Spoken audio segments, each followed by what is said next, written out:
I completely agree with you up until the last part. I personally do not have any problem with Tinubu being president. I often joke with my friends that a monkey can be president of Nigeria if we have a system that works.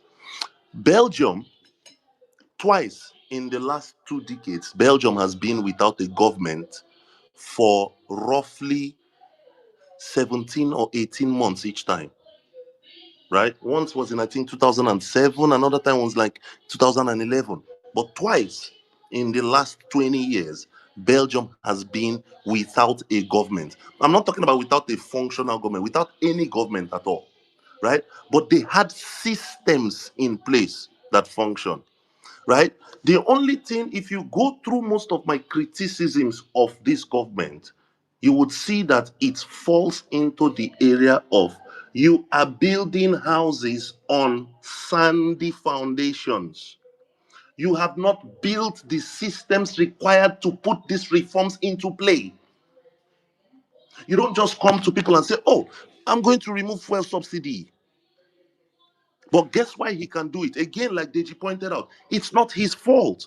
The president of Nigeria is powerless in the things he should be powerful at and exceedingly powerful at ridiculous things. And the reason is because our government structure, as is today, completely mirrors, right? You might not see it when you look at it from the outside, but at its foundation, it mirrors the colonial government it replaced. Somebody was talking about, oh, our constitution mirrors America. Another person was saying, no, it does not mirror America. The two people are actually right. Our constitution is a combination, starting with the preamble. The preamble is a copy paste of the American constitution, right?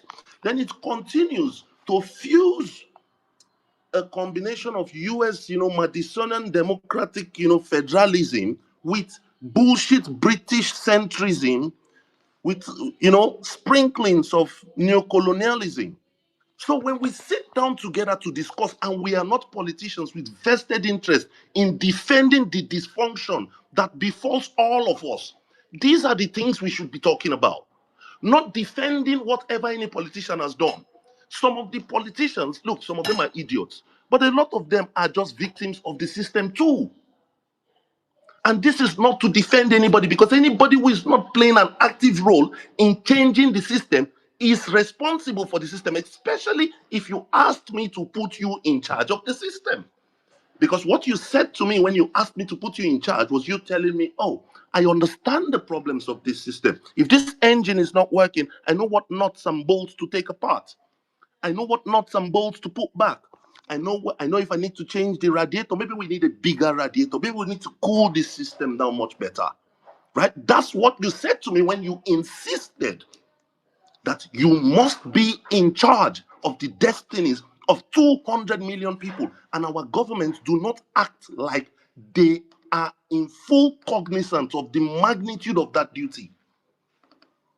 And it is annoying when we call this out and people tell us, oh, we are talking nonsense. Oh, we don't know what we're saying. We are not crazy. Governance is not rocket science. Governance is not rocket science. I cannot reiterate this enough. It's offensive. Look, I'll give you a simple example. When they say, oh, go to your state governors, that shit cracks me up. That shit cracks me up. So we do not have the same fiscal reality as the United States, right? So I'll give you a simple example. Personally, if I was governor of my state, right, I'd want my state to have a statewide grid, a statewide electricity grid. It does not currently exist in any state in the entire Nigeria, none, right? But I want my state to have one, and I don't want to have to, cry about it. So I've done the math. My state needs about $21 billion over the next 10 years to install that grid. Just the grid. Not the generation facilities, none of that. Just the transmission grid, $21 billion. Right? But guess what? My state needs federal permission to borrow that money. California does not have the same restrictions. Right? Because we are a federation only on paper, just like a lot of the policies of the government are on paper. The policies of past governments were on paper. It's not this government's fault. We do not have a functional state, right? What we have done is we needed to cross the ocean from point A to point B, right? So we went and bought, we keep buying ourselves a shiny Range Rover, and we look at it like, oh, dang, that's a Range Rover. It's shining. Damn, sick machine. Now let's cross the ocean. But it's not a fucking boat. It's not a fucking boat. So until you find yourself a functional marine engine, you would not cross. But we keep, right? We keep playing basketball, right, on a football field, or playing football on a basketball court. That's what we do and call governance in Nigeria. So when you also when those who like to defend these things sit down to defend them, I need you to think carefully of what you are defending. You think you're defending a man because, oh, I know the man. He's a good person. He's a good person. But the system he is perpetuating, is it good? Have you earned the right, if you are not smart or exposed or expansive enough in your thinking to govern 200 million people, maybe you shouldn't do that job. Because the first thing you need to understand about a country as unique as Nigeria is that one man cannot. Sorry? I'm sorry. I was going to say, like, when you talk about the system, is it that the one he is using to govern, or what he met on ground? I'm trying to get what is it. They are one and the same thing. Tinubu has not created a new system in Nigeria. Wait, sorry. No, Deji, to help you rephrase the question, what particular system are you referring to, and what changes are you looking to see in the system? Talking about the federalism, that there is no federalism, there is just federalism on paper. That's the conclusion of what I hear from you. To be fair, that is one point, but in reality, I'm talking about everything. But federalism is just one. Yeah. If you like I want to solve get the the federalism system problem, you would solve all the other problems, right? Well, I'm talking about our entire machine of state. That's the problem I'm talking about. So let me explain, right? I often tell people Nigeria is a victim of too many lies agreed upon, right? We tell ourselves lies, then we all agree that is the truth. So let's start with the constitution, right? It says we the people, but there was no we the people that agreed to that shit. But that's not me saying, oh, that doesn't make it valid, or we cannot aspire to the unity expressed in that document, right? But let me show you a systemic problem, all right, that has nothing to do with the government in power. Because when I talk, people, it's very easy for people to assume, oh, I'm attacking the government in power, right? So let me take the constitution. It starts out telling you it's a federal constitution. It also tells you that the country is a secular country, right?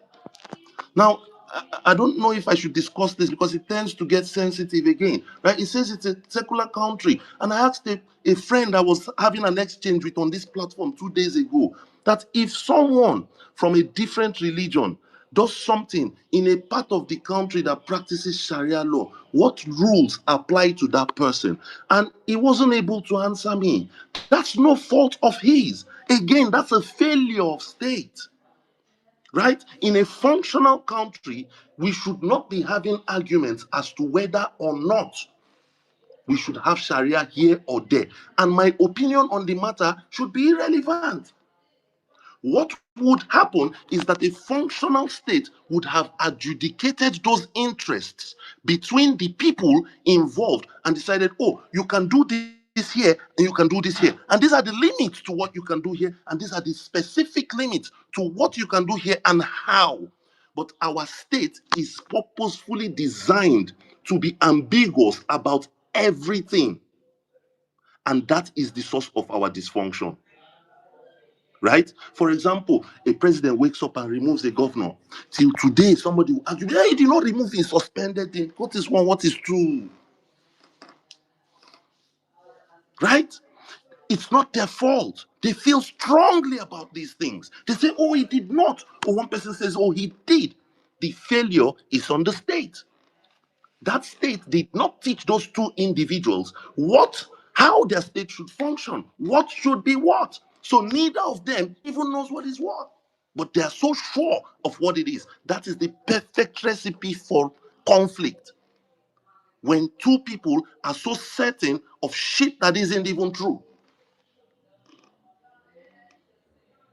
Right? So, I repeat, we need a more functional state. And until we see a government that is working towards building that state, we need to continue to fight for it. In fact, even when we do see that government, because you see, state building is a collective effort. We like to act like, oh, one leader will come from the sky and come and fix Nigeria. I will say this: Atiku, Peter Obi, Goodluck Jonathan, Jesus Christ himself cannot make Nigeria work in its current configuration. Okay. So is Quick it like question. Quick question, federal? sir. Is it Quick like question. federal? Like, sorry, regional government, or what? What do you think? If you're asking my personal opinion, because I hate to prescribe what people should do, what form of government we choose should emerge organically from a national discourse, right? Where we sit down and ask ourselves, do we want to go back to our pre-colonial societies and become a union of monarchies, of constitutional monarchies? Is that what we should do? That's one idea there. We can keep this current system and, hone it and sharpen it and improve it as it is. We can do that. There's a thousand different things we can do, but it must emerge organically by consensus, not by bullying, not by dissing each other, and definitely not by military fiat based on because look, the current constitution we have, right, was a military document that was just plastered on our existence. And then since then, right, different incompetent mechanics have been trying to fix the machine. The problem is all of them studied computer engineering and they are trying to fix a 1950 tractor. Yes, that's Excuse it. me, Okay. sir. All right. Do you Thank you. believe Nigeria has laws? Nigeria has porous laws. Our jurisprudence is shit. All right. Thank you. Let's quickly move forward. Like I said, I want to start rounding up this Hey, space. can I ask a question? So you are basically saying we shouldn't have a girlfriend because we are not yet married. Life must continue somehow. All right. Thank you. I don't understand that question, but we'll move on. All right. So let's have Mr. Olatunji. After Mr. Olatunji, we will allow more speak, and then we'll then take the other new speakers, and we'll just round up. Mr. Olatunji, please go on.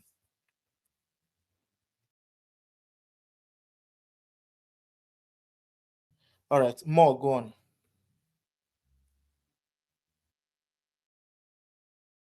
Hello? Okay, please Hello? go on, sir. Can I Do I go? hear you? I think you just mentioned my name. Mr. Olatunji, please go on. Oh, okay. Thank you. Yeah. What I wanted to, chip in was, I think is Omologo or somebody talked about comparing Nigeria to America. So my own question right there is, you cannot compare Nigeria to America. We are not even there at all. Because to start with, I think it started talking about Nigeria, copy from America, democracy, system of government, or whatever, whatever. But to be honest with ourselves, like this is not a fallacy. Let's be honest with ourselves. Uh, is Nigeria democracy based on the truth, based on fact? Me and you know that is no, big no, which is not yes. Nigerian a constitution is not written by Nigerian to start with. He's talking about America. American constitution was written by American in Hampshire, where they say we the people come come together today as the United States of America. But Nigerian constitution was written after 1999 riot of June 12th about MKO Abiola. I don't know how old of how many of us here. But I'm talking about anybody that is under 30 or under 30 or under 40 might not understand what I'm talking about. But everybody that is 40 Come on. above. My It doesn't understanding. matter. Age does not matter. Why do you guys keep using age as a prerequisite to understand history? History is always going to be history. Oh, There's text of everything that happened.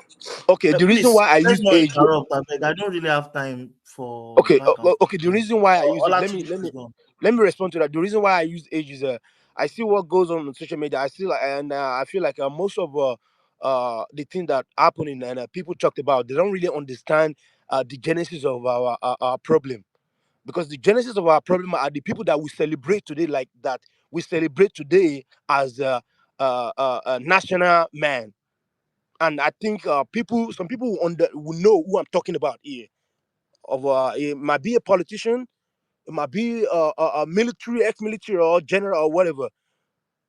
These people sat down and put a bogus written on 110 constitution and say, we the people. When did we Nigerians sat down to put that constitution together? So the big question is, do we agree that we true need to rewrite our constitution? Yes or no? To start with, to begin with, because this is the genesis of our problem. If you look at the constitution that we are running today, which is the 1999 constitution, look at how they are living their life in the northern Nigerian and to compare to the of southern Nigeria. I don't know which country are going to have a constitution whereby they have a Sharia constitution that gives them power to have their own police under the same constitution that we are all calling ourselves as a Nigerian. So if this fact are checked, then why are we deceiving ourselves, saying, comparing ourselves to America? We are not even there at all. We are just lying and deceiving ourselves. Let's, let's say the truth and let who have things to fix it, and who are supposed to come together and make changes. Let them do that instead of lying to ourselves and acting like we are right. We are not all right, because it seems like we don't know what we are doing. I don't know which country in the world where a snake is going to sneak into administration office and swallow money that belong to the public fund. I don't know which country in the world where a monkey is going to sneak into a government office and take away money, and that money is just going to go like that. And this all it thinks it's not okay. So if we are celebrating independence, what are we celebrating independence on? I don't, it's just, to me, I just feel like we are just deceiving ourselves. People are laughing, they are laughing there. We are like a laughing stock in the global stage. We don't know what we're doing. And it's because of the leader, the kind of leader we choose. So what can we do? So do we all agree that we need a constitution that belong to us, that we the people are going to write ourselves? Like, okay, this region, okay, bring out your constitution, let's put it together. Not fake, bogus documentation that some military junta sat down and put it together and they impose it on us, and they're saying that's our constitution and we are Nigeria. Please, let me just put stop to that. If we have something to say about that, that's my All right. summit. Thank, Thank thank you. you very much. You're More, welcome. more, please go on. Thank you, Olatunji. More, are you there? All right, guys, if you don't mind, once you speak now, just start dropping people. Like I said, I have to go actually.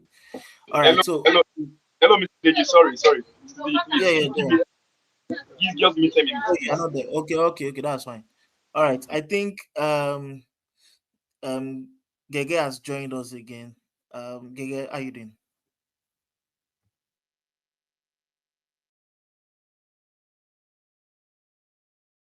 Hello, sir. I'm well. Sorry, it always takes a while for me to unmute myself. Well, it's surprising we've been here since morning, and we're still here discussing Nigeria's issues. It's at the end of the day, all that has been said needs to be said. the foundation is faulty. The US that we talk about, every other successful country, sat down and agreed what they wanted to be. The US, there's a popular US president who said, the business of America is business. And what he meant by that was the foundation of America was life, liberty, and the pursuit of happiness. Property rights were sacrosanct. You cannot be any form of economic player if property rights are not sacrosanct. As I said before, Nigeria will not make progress until I can buy land in Lagos and nobody can seize that land from me. Anybody who wants to take that land is to pay me the market value of that property. But as we have in Nigeria now, I can buy land in Lagos, Edo State, Delta State. If I go online and insult the governor or the president, the next day, bulldozers will come to my house. They will tell me that, oh, this house that had been sitting here for 20 years is now miraculously blocking a canal or is blocking a roads that they are planning to build, all because I criticize the president. And as I said before we can get to that level of freedom, our leaders need to be sincere. Many of them are not Democrats. Obasanjo was not a Democrat. Sorry, sir, but that's happening in America now too. So please, can I please let's not be interrupting. I beg. Yes, as I said, that is why no one's talked about Trump. I don't want to go too much there, but Trump is also a problem. That's why even many Republicans are attacking him, because he's not respecting the rule of law. But anyway, back to the point. Obasanjo is not a Democrat. Tinubu is not a Democrat. You see the way they operate. The moment you disagree with them, they seize your property. DSS comes for you, to the point where Patutomi says he's forming a shadow government. What is a shadow government? It's just a group of people coming together and saying, look, we'll be criticizing the government, like this space. Imagine we call this space the shadow government, and then DSS comes to arrest DG and all of us claiming we're planning a coup. Does that make any sense to anybody? So we've not addressed the foundational problems. If you don't respect property rights, the country is going nowhere. If you don't uphold the rule of law, the country is going nowhere. As Peter Obi has said many times, the rule of law is your most intangible asset. I'm a lawyer by training. I work in the UK and the US. And oftentimes, when negotiating agreements, it can be a Japanese country doing a deal with a Chinese company, Japanese company doing a deal with a Chinese company. But the contract will say any dispute arising from this agreement should be governed by New York law or the laws of England and Wales. Why? Because both countries recognize that the rule of law in England and rule of law in New York is sacrosanct and is respected. So billions of pounds are spent every year in London and in New York because of court cases that have nothing to do with them, but just because people respect their judges. Look at Nigeria. Every single day, a judge is delivering an upside-down ruling that doesn't make any sense to them. The most recent example was the removal of Fubara. When I was at law school, judges used to get excited when these types of cases came before them, because it means you could deliver the judgment that years from now, when people are reading law reports, they will say Gege was the lead judge in this case. But in Nigeria, they presented a clear case to you of a president illegally removing a governor. What did the judges do? They all ran away.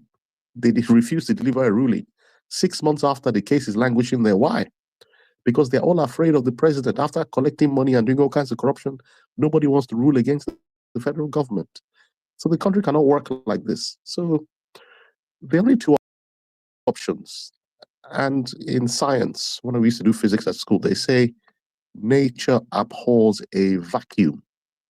So at the moment, there's a vacuum of leadership in Nigeria. And we have two options. It is either the ruling elite rise to the occasion and deliver proper leadership, or that leadership will come from elsewhere. As we are speaking, there are many parts of Nigeria that are governed by militants, terrorists, and all kinds of warlords. There are many parts of Nigeria that when people have disputes, they don't even bother going to the police or the courts. They go to a local warlord to resolve the dispute for them, because leadership has retreated, so other people are now providing leadership. In the Niger Delta, the warlords are the ones controlling the place. In many parts of the North and Middle Belt, you have cases where Locals are paying taxes to bandits. Even in Lagos, that we're calling the financial capital, a lot of people are paying taxes to Agberos. They're not paying taxes to the government. So when they say Nigerians don't pay tax, we don't really understand what is going on. Go and look at the raw data. You see that Lagosians or Nigerians are the most heavily taxed people in the continent, because they might not be paying formal taxes to the government, but they are paying taxes to Agberos and all kinds of people. So the government is saying that we've passed a new tax law where all taxes will be centralized. Have they told MC Oluomo that from January 1st, his Agberos cannot harass people? Who is the person where Agbero stop here? You tell the Agbero that no, I'm not paying you 1,000 anymore because this is my tax information number. Is it not a slap they will use to reset your head, as we say in Nigeria? So our foundation is faulty. And I'll just conclude with this warning. If the Nigerian elites do not rise to the occasion, warlords, terrorists, and other non-state actors will fill the vacuum. We've seen it before. There was a time we used to joke that, Nigeria is not like the Middle East. No Nigerian will ever take his life for any kind of cause. Now we have suicide bombers in Nigeria. They say, Nigeria can never do terrorism. We're not that serious. We now have terrorism in Nigeria. You saw what happened in Liberia and Sierra Leone. It got to a point where only the capital city, Freetown, in Liberia, in Sierra Leone, or only the capital of Liberia, Monrovia, was safe. Every other part of the country had been taken over by rebels. In fact, in the case of Freetown, people were thinking, yes, the military is here, ECOMOG is here, we are safe. All people were night clubbing, partying one night when the rebels entered the town and scattered the place and removed the president. And Nigerians always think this is a joke. But our leadership is retreating. People cannot even go by road anymore from Lagos to Ibadan. When I was young, I had uncles and aunties that would come to visit you in Lagos, and then they will get the night bus back to university, maybe in Benin or Maiduguri. In fact, many of our older uncles and cousins, they loved the night bus. It was actually a form of excursion where you would stay with your relatives all day in Lagos, and then you get the night bus to the north. That used to be an excursion for people. Older cousins would drive from Benin at night and drive to Lagos. Those things are not happening anymore because, God help you, you enter the road. Kidnappers or Boko Haram or one bandit to capture you. And then my final point, I keep saying my final point, but this is the final one. Look at what happened recently. A This Day journalist was murdered. Eyewitness accounts of the robbery said many of them called the police, but there was no response. Nobody came. What is the point of you being police chief of a state where there's a crime, people are following you, you can't show up? In Nigeria, our elites think that it's by wearing the uniform or wearing the agbada. I saw videos on YouTube. They will say, look at President Tinubu arriving at an event. And you see a lot of Nigerians excited that he came with a convoy of 50 cars. We like that kind of pomp and pageantry where the president is there's brigade of guards, waving flags, saluting with their sharp uniforms. Meanwhile, armed robbery takes place. You call, nobody comes for an hour. Police show up later. When the police show up, they're even asking you for money to pay for their petrol. In a normal society, as commissioner for police, your first target should say, look, in this state where I'm commissioner, anybody that calls for help for a crime, armed robbery, within 10 minutes or within 6 minutes, the police should be able to get there. That should be your KPI. Your KPI should not be your starch uniform or the nonsense that many of them are doing on Twitter where they are posting all kinds of nonsense. Your KPI, those of you who work in companies, every year you have targets. Your businesses have targets. The police KPI should be, if they call you within 10 minutes, you should be there. Cannot achieve that, you should be sacked. Otherwise, you're wasting our time. We have all these expensive buffoons doing nothing. Uniforms, some in Agbada, big men. What are they doing? Nothing.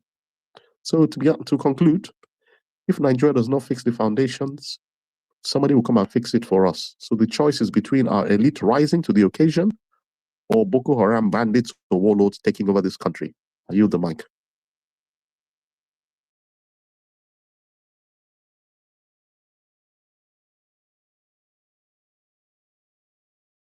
Thank you. I was trying to unmute my mic. Sorry about that. Thank you very much, Gege. I'll just move on quickly because of time. Mo, are you there? Yes, I'm here. Your background is noisy. Yeah, hello. Extra. Hello? Hello? No, just come back. Am I If you have audible? more quiet Am I time, please. audible? I can hear you, but it's quite noisy. Okay, hold on. Let me inside my car. I'm coming. Just hold on.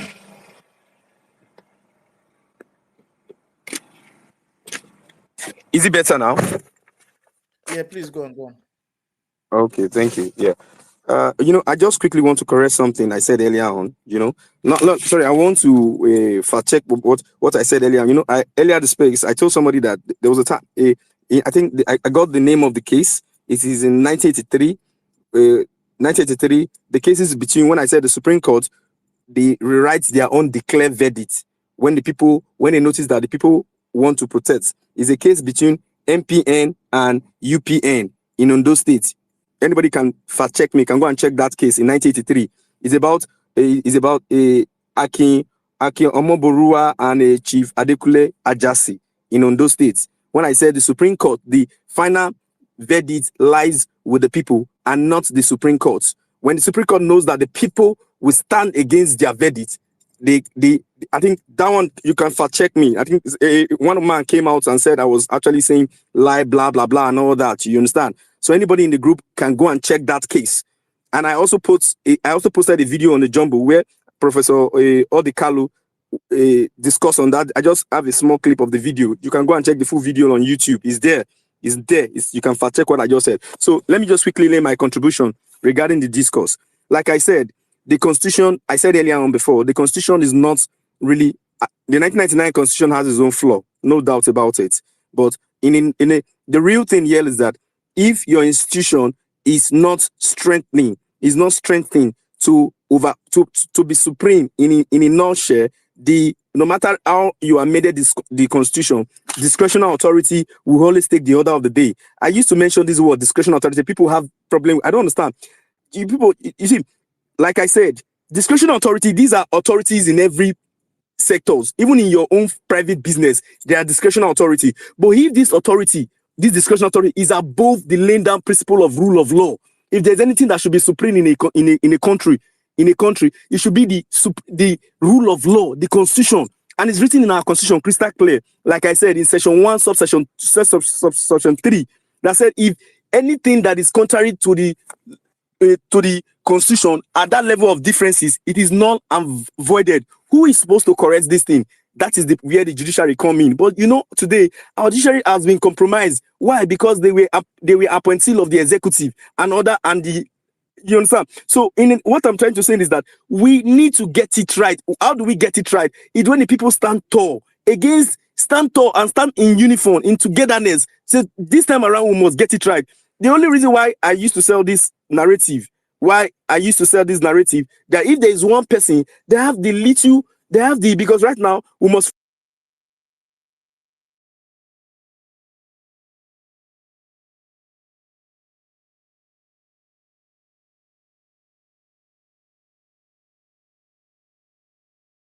Okay. So if more is speaking, I can't hear you.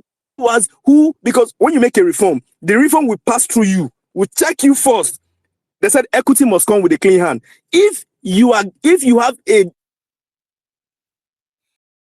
not be able to make those reforms, and up to date, PO is one in our political scene that has maintained. There has this his most valuable asset is his personality, his credence, his credibilities, and up to now, I've not been able to fact-check. Nobody has been able to bring one thing that we could narrow to say this man is truly guilty of this thing. So such a person can come into the scene and make some reform that, trust me, will stand. And number one reform, if we must get it right, is the reform in the judiciary system. Why? If the judiciary is truly independent, every abnormality in the system, trust me, will be corrected in less than a year. And people can say, oh, to fix Nigeria problem will take 100 of years. Oga, that is a lie from the pit of hell.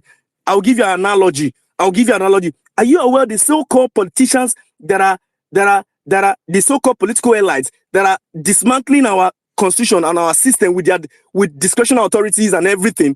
The so-called person, when they travel to Europe, Western country, they become law and abiding citizen. Why? Because this our system permitted illegality.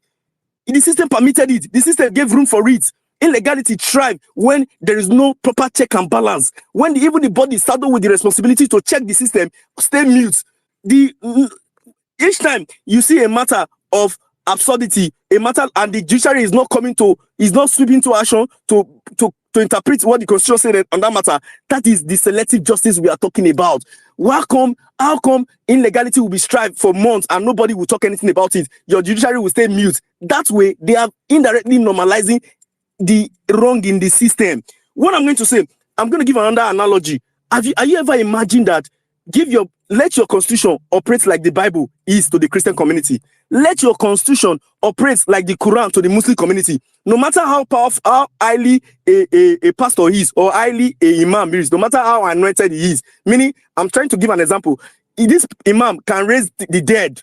A pastor can raise the dead. If whatever thing he's saying is above the Bible or is contrary to the Bible, in the Christian community, it will be seen as heresies. Same thing with the Muslim community. That is because there's one thing that has been there's one thing that is supreme, which is the Bible to the Christian community. So if your constitution can operate in that light, Nigeria will be a better country. But how do we fix that thing? We have to fix the mess in the judiciary system. How do you fix the mess in the judiciary system? When you have an elected president who is the people democratic, who knows that the people are the employer and employ him to his office. When he make a reform in the judiciary system, like you can go and read, anybody can go and fact check me. Go and read what's it called?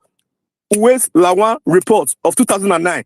Uwais Lawan report was brought by Yar'Adua. If that report died a natural death, nobody implement that report till date. If that report had been implemented, that report was to reform the judiciary system and also reform our electoral system. By so doing, to be garbage in, garbage out. Whatever you give in, that is what you get. It is based on competence, not based on nepotism and the order of the day we have in current Nigeria political scene. All right. Like I said, okay, there's more I want to say, but let me just conclude. The rule of law is supreme and organ. For you to have an insane country that is progressive in nature, rule of law must be supreme. It simply means that even me as an MD in my place of work, I'm giving an instance, I must obey the rule of law. If I make an order that is contrary to the rule of law, it will be null and void. If that thing can stand, the only people who can make it stand is the people. We have to stand tall and fight against these people with all minds and stop allowing these region and ethnic to divide us, because it's taking us nowhere. Thank you. Thank you. Let's have Mr. Ade. Mr. Ade, please, man. Yeah, thank you very much. I just want to respond to some of what I've heard. Thanks for holding the room. I agree with everybody here. I think I'll just begin with what the last speaker said about saying that we have to stop letting religious and ethnic issues divide us. That's not possible. It will never happen. It's contrary to human nature. And I don't know why within the African context, we insist on this Sisyphean task. If you know Greek mythology and you know Sisyphus, he was cursed by the gods to roll a boulder up the hill. And he would never make any progress, no matter how much he pushed the boulder up the hill. It would always remain in the same place. Or some versions of the story say that once he reaches the top of the hill, the boulder would roll all the way back down and it would start all over again. So it would never achieve that purpose. It's a wild goose chase. It's something that's just not going to happen, because you would have to erase human nature to say that you want to override our natural proclivity and say that we should not be divided by race. By ethnicity and religion. It doesn't make any sense. And the problem is that some people either refuse to accept that reality, or they enjoy the dysfunction that is created by it. Even if you decide that you are going to overlook ethnic proclivity, because what is an ethnic group? An ethnic group are people that have the same language, the same culture, the same way of thinking, same psychology, same everything. If you have power resources, you are naturally going to prefer people that are similar to you than anybody else. It taps into our survival instinct. So to now say that, oh, okay, even if you decide that you're going to be, you're going to be very philosophical or whatever, and you'll be, you will do this thing equally. There are many others, many within the same country that don't believe in that. So you just end up being the fool. So what we need is we should accept human nature and structure the country accordingly. Nigeria is dysfunctional because we have not taken into account the ethnic issues in the country. Instead of acknowledging that this is a reality and we should structure around it, we will tell ourselves delusion like, just get over it, just overlook it. Northerners are going to look out for each other first before they look out for any southerner. They are united by this thing called Islam, more so than any other part of the country. In the eastern part of the country, right, the Igbos are going to look out for themselves first before anybody else. So with the Yoruba people, like this is just the epic reality. If I'm at the job position and people come and apply, if you are equally qualified, two candidates are qualified, do you think that I'm going to give the job to a Yoruba man, to an Hausa person over a Yoruba person when they are equally qualified? You won't now. You will not. That factor will always play a role. And many would go even further and say, okay, maybe this one has just a point more than the other one, but a point is not a big difference. This one just my language. We're going to work together. It will flow a lot easier. I'll give it to someone that has my culture. I'm telling you that you can rationalize in a billion different directions. That issue of ethnic issue is not going anywhere. And when you look at Nigerian history, all the way back to Nnamdi Azikiwe and in the 30s, the 1940s, 50s, and 60s, Civil War, up to now, that issue has always reared its head one way or another. And because people don't study the history of ethnic politics in Nigeria, they will come and with idealism and say, let's just stop it, let's just get over it. Let's stop dividing us. Okay, you can go and practice it. And those who will not, and then you'll be the fool. So let's get real. Most countries that are successful in the world are such because they have a very strong homogeneous core that controls their politics. There's no because your ethnic group will determine your culture, it will determine your psychology, how you think, how you see your worldview. And most people want their country and their environment to be a reflection of who they are. So what happens when you have multiple different ethnic groups who have different cultures, different ways of life, different viewpoints, trying to control power in the country? It's a never-ending dysfunctional, race to the bottom. That is why in Europe, most of their countries are structured along homogeneous sovereignty. And after they fought wars, they came to the conclusion that this mismatch thing doesn't work. Germany will be controlling Germans control Germany, period. France control French, French control France, etc., etc. Portuguese control Portugal. Now you have your cities that are major cities like London, France, and and Berlin, where you have multiple ethnic groups, right? But if you drive just 45 minutes outside of the city, you will see who owns the land and who controls that region. So they eliminate ethnic tension from their politics.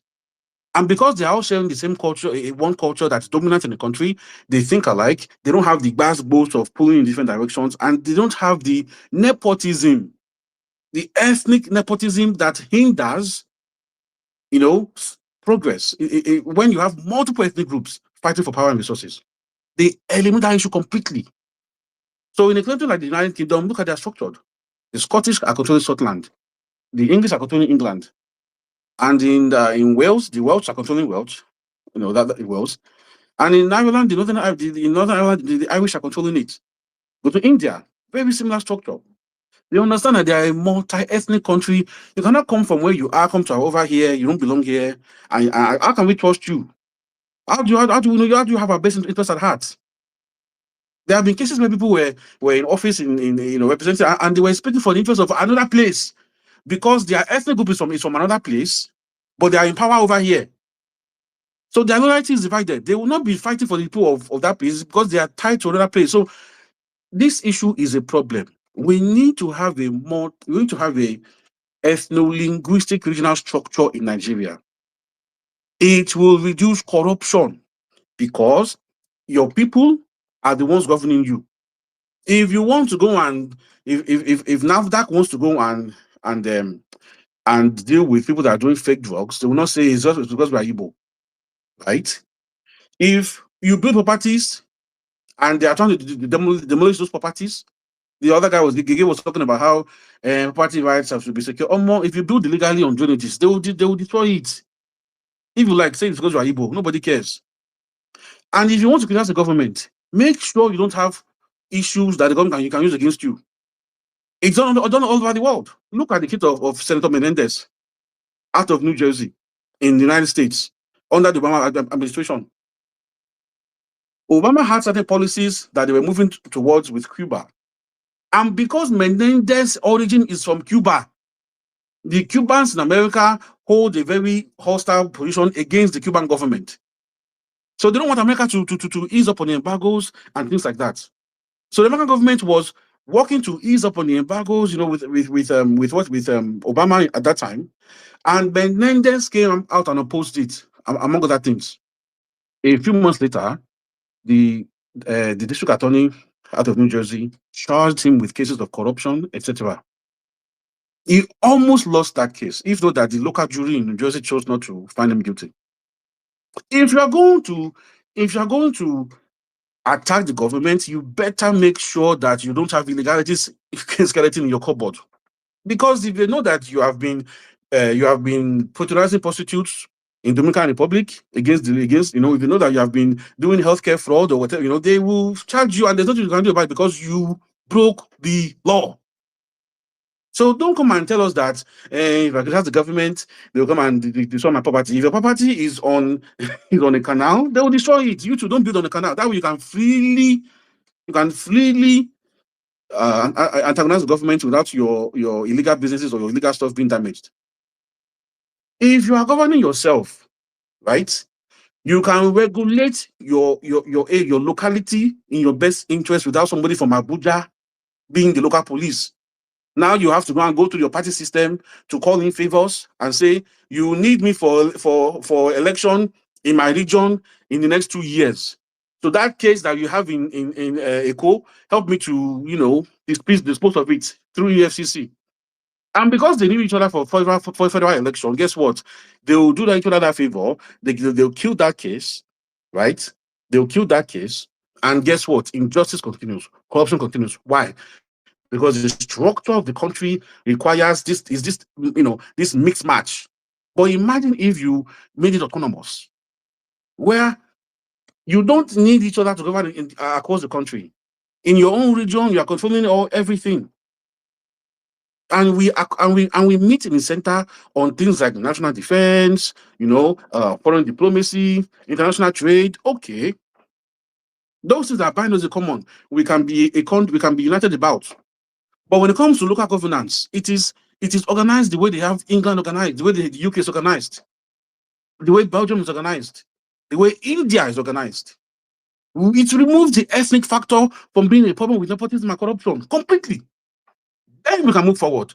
But people who want to come from wherever they are and come to Lagos and claim to be indigenous, they want to just say that they want to ignore the ethnic factor that's been there for 1,000 years. You compare America to Nigeria, when America doesn't have any, the indigenous are gone. Nigeria, the indigenous are still all over their lands. It's a poor comparison. That's even the strongest reason why why those two systems don't go together. There's a strong indigenous factor in Nigeria. One doesn't exist in America, and that factor influences everything within the equation. So I think that until we get real about the origin of our problems in this country, the structural problems of governance, ignoring the ethnic factor is our biggest Achilles heel. Look, this thing about just give me So 2 more seconds. I'm almost done. yeah, I'm almost done. No, don't worry. This guy was talking about the shadow government. Maybe no one don't know what the shadow government is. That government exercises power in the shadows. That's why they call it government. They have power, but it's in the shadows. It's equal to what they call the deep state in the United States. It's this guy was talking about. We are here talking. Oh, you want to compare a space on Twitter where you're just having a conversation to a shadow government, and you think that the government is going to open their eyes and let you create a quote unquote shadow government that you yourself called the shadow government. Let's be honest. The president removed Fubara and he started the constitutional basis for it. If you disagree, take him to the Supreme Court. The case may languish for a while, but at some point there must be a ruling. Just as you took them to court over claiming that Peter Obi won the case, even though what he said in court was even from what he had said in court was even from what he was saying on social media. So can we begin to be honest about the issues of Nigeria? Not even the discussion is through an ethnic lens. You're saying that you want to come and own property in Lagos and not be afraid that it will be demolished. We know where you're coming from, what angle you're speaking from. This expansionist kind of, you want to just go anywhere, propose an indigenous bill, so you can go from Nigeria, from Eko to Kano, and say you're an indigenous of Kano, can go from Abakaliki excuse me, sir. Ekiti. It has nothing to do with Lagos. I beg. His point is that there's no property rights in the country, in Nigeria. And if you annoy anybody, any governor, next thing your house is demolished. If you annoy president, next thing they can try to demolish, they can find a way to, before you know it, they don't demolish your property. Was he That's not his, talk? Is he not speaking I within? don't know what this whole talk about Lagos is about. Anyway, Was he not speaking within the context of the demolitions that are happening right now across in Eko? Why are we is that what like? he said? Is that not Is the that what he context said? of what's happening right now? Did he In current event. actually mention? Did he actually mention the demolition happening in Lagos? So you are you are aware of the I context. asked you a direct question. Sir. Did he And I'm mention asking you a question the also. demolition in Lagos? And I'm asking you a question Or also. you are the one that is just in your head, interpreting it as though that is what he's talking about? The man is implying that the demolitions are because of Also, it's creating. Let me respond to you now. you are reading an implication to Guy. it. If you want to do this thing properly, right? You ask a question, give me No, time to I'm not respond. doing it properly because you I could know have made it's yourself your room. You better want to without exercise your coming power. with this No whole problem. But you rhetoric cannot of complain, Deji. expansionist Deji, and wait. all of You that. cannot complain Nobody's about expanding government anything. I not beg. letting you speak The freely, check and you has are doing said the it's same not thing in for your room. It's I just beg. hard up now. Let's move on. I say let's have a Anyway, conversation. You are talking over me, I'm not having a conversation and then you because want to complain that government is not being fair. if you're already being dishonest I about beg, what Joe. someone has said, then what's the conversation there? If you are being Anyway, dishonest about the context in the country, what's the conversation that we're having? If you cannot be honest about the context, someone came and implied something. You are talking over me from clarifying, and you want to complain that government is not letting you he did speak. not imply that. Hold So on, I hold don't on. know where you got your And own that is your opinion. interpretation That from. is your opinion. It doesn't imply that. Okay, In so my you, opinion, the your own context in the opinion too. country. Yeah, Wait, let's move on. you want to Thank you. complain that there's no free speech in America, in Nigeria, Abi, but in this particular room, you talk over me the entire time because you are the host. No problem. I yield. Thank you. Please drop the entire time. You literally spoke for 15 minutes. Voila. Hello, let me answer. Let me This is respond just to this guy. blackmail. Hold on, please. Hold on, please. Sorry. Let me answer this one. You spoke for 15 minutes and they are talking over you the entire time. You can't say as well for 15 minutes when the last 5 minutes you're talking Please over me. drop Even your you are mic. dishonest. Like, Keep your home, Johnny. thank you. Whatever. So, guys, at the end of the day, right? Mr. Ade is not the first person to actually hold this view on this space today. Some people have also said that, the best thing is to just split across these lines and let everyone, decide how they want to proceed. But like somebody came also to rebut to say, well, when you split, after you are done splitting, that's when you realize that you've only just successfully created another majority minority issue. Before you know it, even within the context of those, regional or ethnic splits, you start finding some voices coming up to say, well, these people you have splitted us with, they are taking over everything. They are the majority. We don't have any say. They are basically lording over us because they have more population than us. And before you know it, you find more disgruntled voices even within that already split tendencies, and you continue to split them and continue to split them till you get to your sitting room, right? Deji, And this is what some people have said with regards to Deji, Mr. Aje's views. are you aware of what Awolowo was said about this issue? I'm listening. I'll tell you what he said. In his autobiography, the autobiography of Chief Awolowo, published 1960, he talked about the United States of Nigeria. And each state was supposed to be an ethnic group. So this issue that we have in, is it Kwara or Benue? I think it's Benue, where Tiv are there, but they never get to govern because another ethnic group is always governing that state locally. What if you had a Tiv state? What if we had an Ijaw state? What if we had an Igbo state?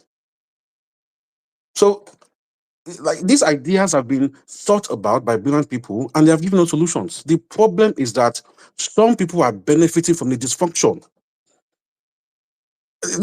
When are we going to be honest about what our issues are in this country?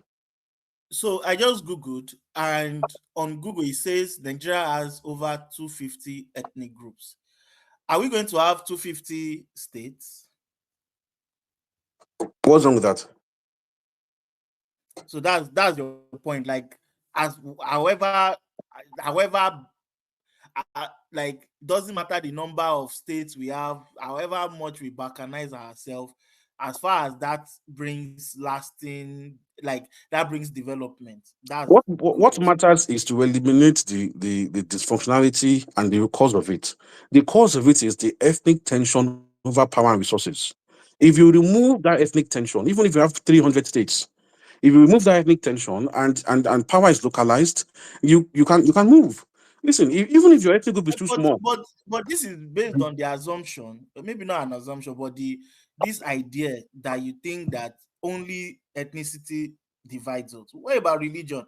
What about when they split it, they start feeling that this we are ending up with a formula that more Muslims are more than the Christians, there are more Christians than the Muslims, there are more traditionalists. That how do we split that as well?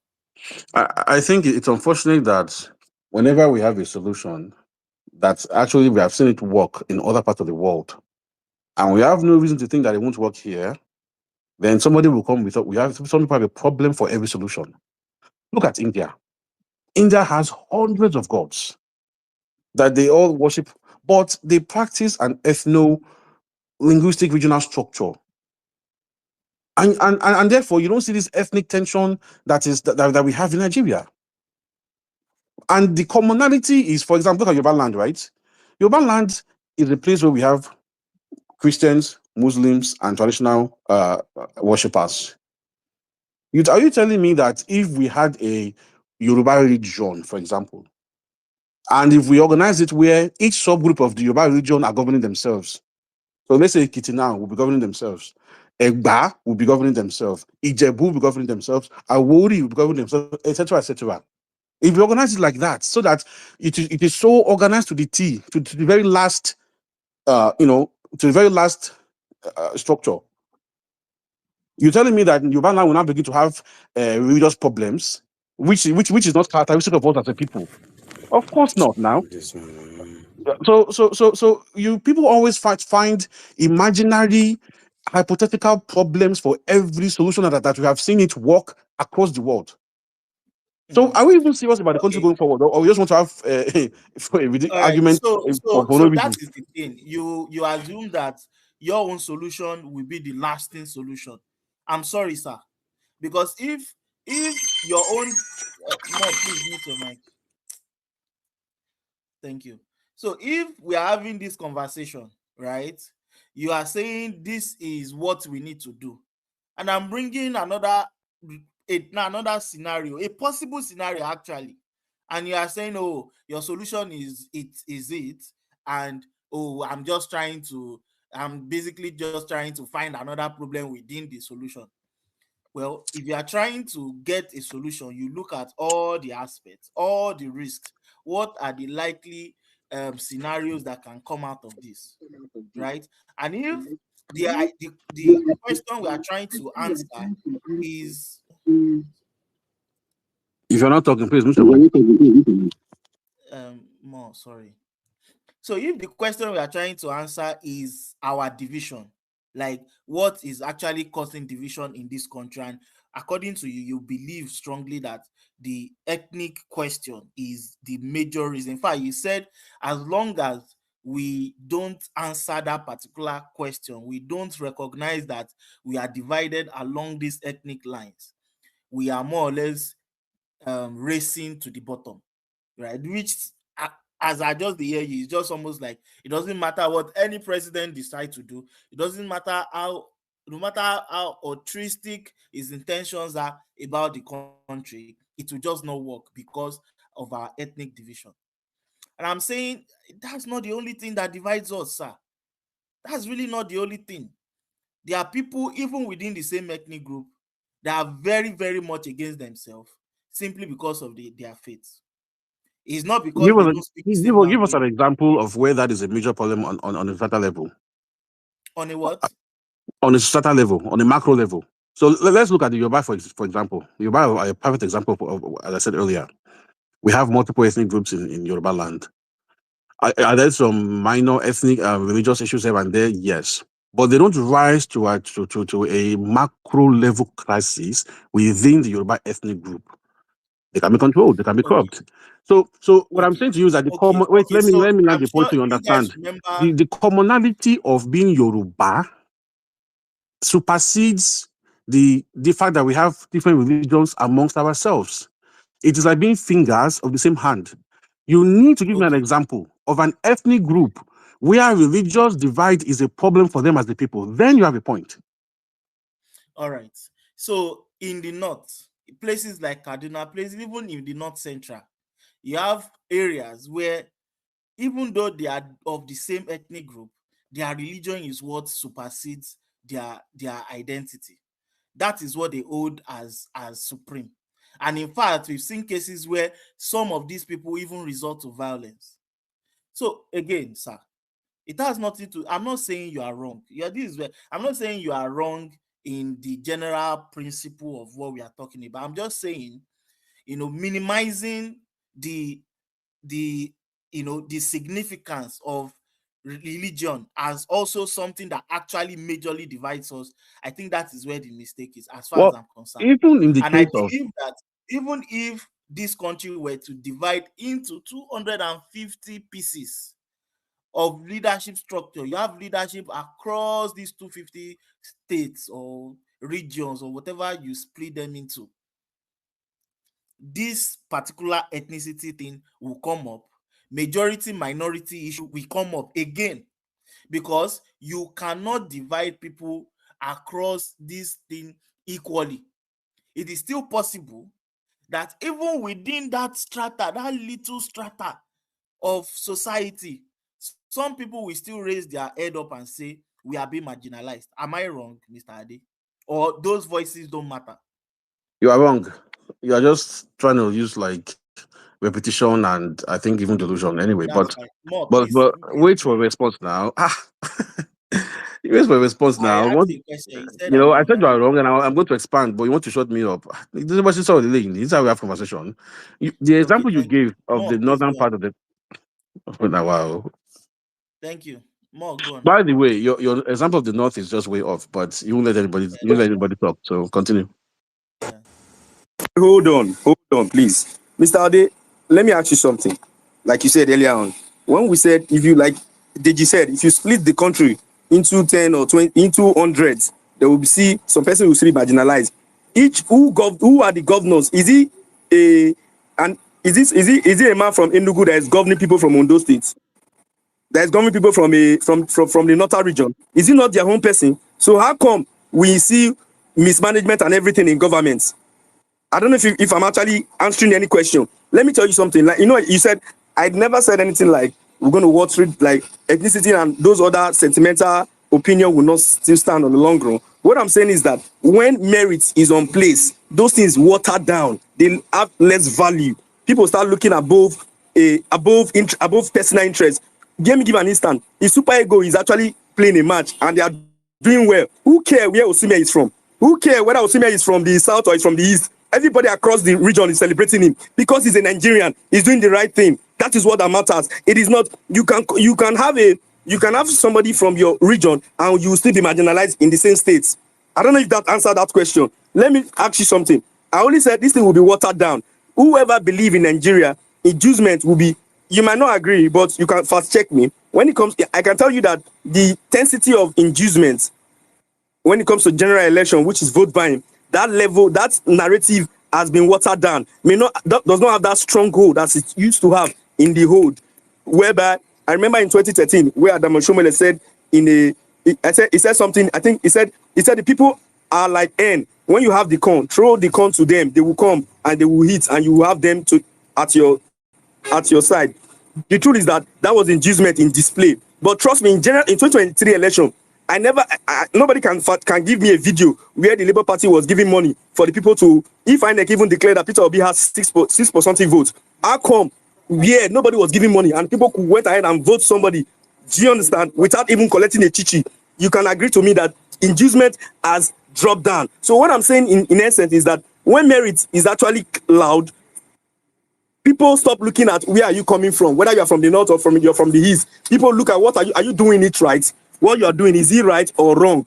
Let me give an instant again. When a judge is to decide a case about an Igbo man, an Hausa man, and the judge is from the north, if the judge is there to interpret the law, not his own personal opinion, when the judge is interpreting the law in line with the general, what the constitution say, it does not have to be, hey, this one are my person, those are immaterial, because it is what the law says he will interpret. Do you understand? On merits. So what we are saying is that we should look above in a interest view. We should look at the overall view. Do we have the right leader? The criminality in the system is not just from the north, it's not from the west, it's from all regions. You have criminals in the south, west, in the north. So what are you saying in essence? Okay, I mean, I hope I can respond to you, Sha. First of all, your language is not even correct. You are saying that if we divide the country into 250 ethnic groups, the country is already divided into 250 ethnic groups by nature, by God. We are already different in 250 ways. It is the structure that is to be reorganized around that organic factor, not for the structure to oppose that organic factor because you have your own interest that you want from the current structure. So the language is not so much as to divide ourselves, it is to organize the structure of the governance around the reality on the ground. You talked about corruption and merit. That as long as merit is there, corruption will go down. And that's not how it works. If you are wearing white, that's not what I said. You just took me out of context. That's not what I said. I said if is selected on merit. Nobody care where you are from. As far as you are in Nigeria and you are doing well. I give an instance with Super Ego. If Super Ego, you don't have to. Let me just continue one thing. Then go after me. So this issue of you are talking about merit, and of course you mentioned corruption. So you are basically just opposing the two. Control. Sorry, and just calm can down. I make one last comment what I'm saying to you before they ends this you see, I'm space? in the middle of responding to him. And that's when you're Hold on, Mr. Ade.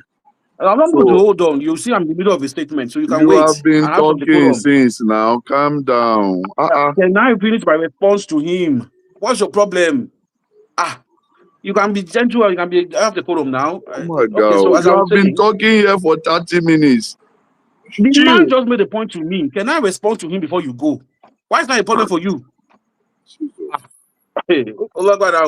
Anyway, more to continue responding to you, I'm saying to you that if you, as an analogy, if you have a white cloth, you only need one drop of red oil to ruin that cloth. So what you need to control for is not really merit. It is corruption and motive. In a structure of governance where you say merit is all you need and you ignore the ethnic factor, you have left cracks in the system that corruption will come into play. And I'll give you a good example. Because of the current situation we have, if a governor in, let's say, Bayelsa State, for example, if that governor embezzles their funds, you need EFCC, which is the federal authority, for control from Abuja to investigate that governor and take care of him. But because that governor can deliver votes for the presidency, there is an incentive for that presidency to overlook that issue and let the governor remain in power.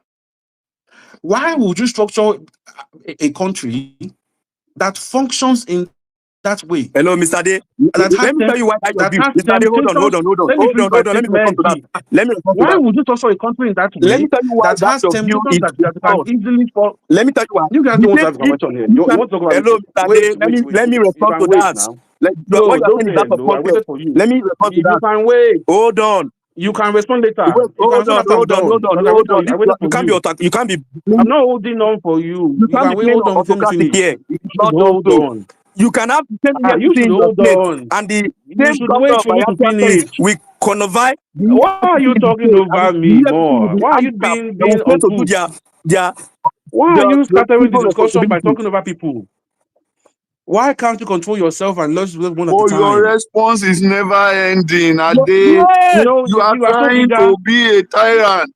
Come yes. on now. Your response Wow. is I can't never even finish the ending. statement. I can't finish the statement here. Because you don't hear what I have to say. You are just trying to You scatter make the your whole view thing. But already, the truth, and I told you that you can have the same instant in your own state, you and, can and they will never not do the same you can thing. never overcome the truth. How is You can that never true? overcome the truth. Every time I'm close, you interrupt. When I'm close to finishing, you interrupt. You can never overcome the truth. That thing I don't want to hear. You cannot overcome it. The truth of the matter is this: if they prosecute that governor, he will say that it's because I am not Yoruba. That's why the president is coming after me. So you need to structure the country in a way that you remove that argument. Number one, that ethnic argument is removed because guess what? His own people locally in that place will be the prosecutor, will be the attorney general of that state, governing him to prosecute him for his crimes. This your You cannot say that it's analysis is because dead on arrival. Yorubas fought themselves for over 40 years in So you war, can even though agree. they Let us speak what are the you? finish same before language. you. Stop Yes. You pushing can Look this at agree. this. Let us nonsense. finish before Let you me tell do you just that. Mr. Even if Somalians it doesn't arrive Mr. now, Let me share tell the you something. same When ethnic Alba, it comes to stuff. state Stop election, pushing this nonsense. Let me tell you they are something. losing Please, their mind. Listen, you are trying They are, to they are force losing your nonsense mind. down I everybody's am throat. telling you, let me tell you something. You are When it comes crashing to out. state You are election, when crashing it out. comes to state election, You let me guys give an are instance crashing with out. Edo State. When it comes to Edo State election, people from Awishi will say they will be fighting with people from Ekpoma. People from Ekpoma will be fighting people from Benin. Do you understand? They are the same place, so you will see them fighting and killing themselves. So it has nothing to do with. Do you get? I think that one should tell you that your perception is not justifiable. When Even it in comes to his state own election, they history, fight and he's kill just themselves. coming and saying nonsense. Yorubas were perpetually at war I'm until the telling you, British came. it has nothing to do So with what that. are you saying? That is why I gave you an instant that if you are doing the right thing, people stop looking at where you are from. People start looking what you are doing. Let me give All you an right. instant. Look at it. All right. Listen. In You guys in cannot even let 2022, anybody talk in to this 2022, clearly. PO went You to spend believe. half the time PO, interrupting me, and then you say I've been talking for a long time. In I'm not holding 2022, on for you because you don't deserve it. You can't hold on for anybody either. You guys cut me off, you interrupt me in the middle of a thought, and then you say that I've been talking for a long time. Because you don't want to hear a different you opinion. are You are afraid imposing that your. people will agree with me. You are afraid that people agree with me, and you have to interrupt me before I land the point. That's not how you have the conversation. Why are you afraid that people agree with me? Because that can't let me finish my point. Because you know your point is inferior. You just want the structure because it offers dysfunction that you're benefiting from.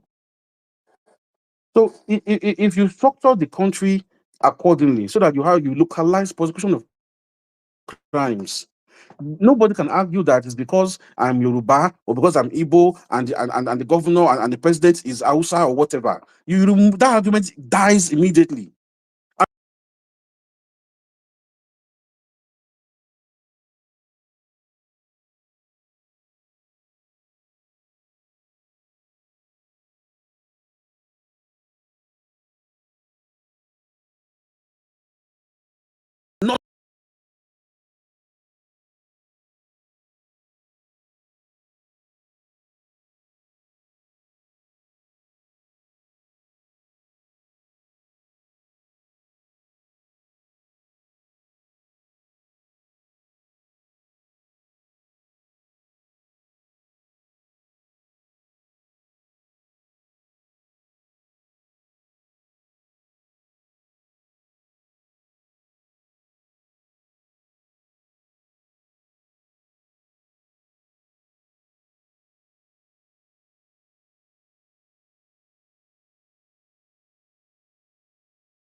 We see United Kingdom, we see Belgium.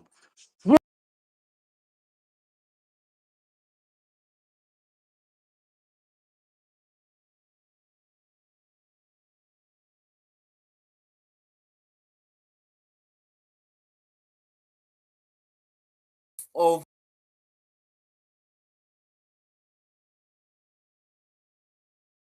ethnic group they were fighting. You are referring to the welfare issue, correct? Are you aware that even with that situation, country was also playing a role? But even if we admit you have that point that you have internal issue, does that mean that the structure that I recommend is not better? Or you think that we're gonna go to heaven and bring down a perfect structure from heaven and say, with this new structure from heaven, there will never be any issues? That's not correct. Look, But even if within the ethnic groups, solution you are providing, if the solution you are proposing to solve a very major divisive issue currently faced,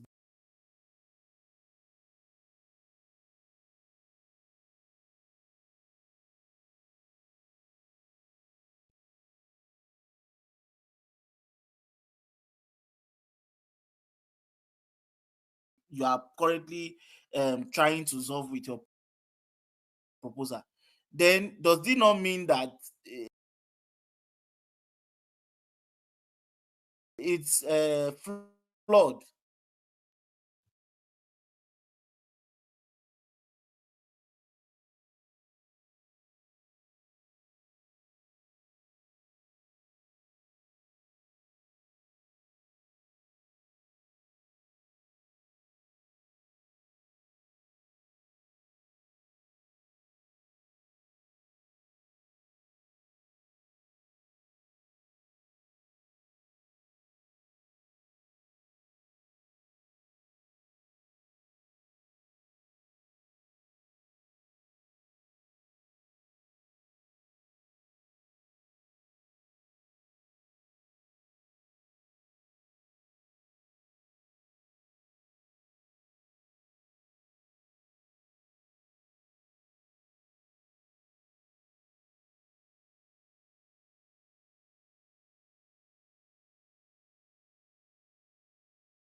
perfect. Is there a perfect system anywhere? You are not listening. You just want to talk. So for some reason, you are all over your emotions, right? And again, let's say for the 10th time, maybe it will sink this time.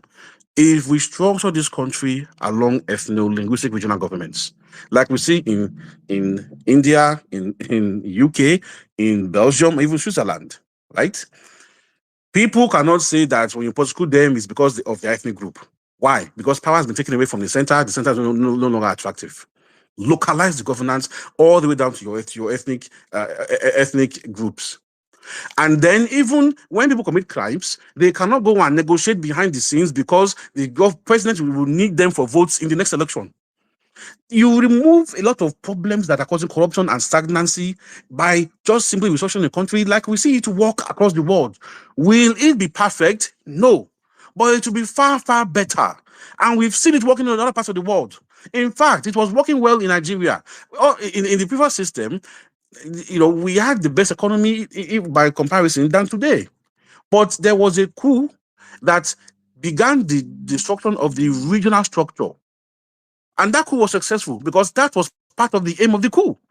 And when Agu Hiroshi came into office, he immediately began to destroy that structure, creating this mess we have today. Now, people that are from that same region that led the coup, which caused the civil war, are now trying to argue that this current system must remain in place.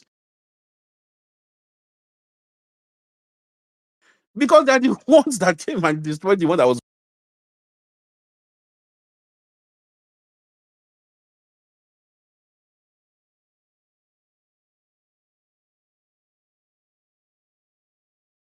Who does that? The people are enjoying this system.